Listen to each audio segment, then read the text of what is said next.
আসসালামু আলাইকুম। এটা হলো আমার এত কষ্ট করে করা বাগান, শখের বলতে পারেন। অনেকেই জিজ্ঞেস করেন যে এটা কি আমার পেশা নাকি আমার শখের জন্য। এটা আমার মেইনত ধরেন সবসময় মানুষ ধরেন ম্যাক্সিমাম সময় ফাঁকা বসে থাকা পড়ে, আর ফাঁকা মাথা শয়তানের বাসা তা তো জানেনই। তো শুধু শুধু বইসা বাজে কামে সময় নষ্ট না কইরা এই শখের বাগানটা করা, জানি নিজের ফ্যামিলির চাহিদা পূরণ করতে পারি, বিশেষ করে এইটাই।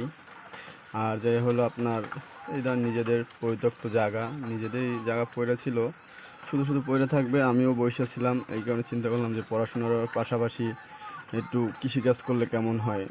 তো যারা মনে করতেছেন যে এটা আমার পেশা, তাদের শুধু উদ্দেশ্য করে বলতে চাই যে না, এটা আমার পেশা না, এটা আমার শখ। শখের বশে করছি, ইনশাল্লাহ ভালোই। আপনার সব দিক থেকে ভালো, কলা বা পেঁপে, তারপরে অনেক কিছুই হয়েছে আলহামদুলিল্লাহ। নিজেদের ফ্যামিলির চাহিদা পূরণ হইতে আছে, এটাই অনেক। আর কিছু দরকার নাই, নিজের ফ্যামিলির চাহিদা পূরণ করতে পারলেই হয়। আজকালকার বাজারে তো অনেক টাকাই লাগে কাঁচা বাজার করতে।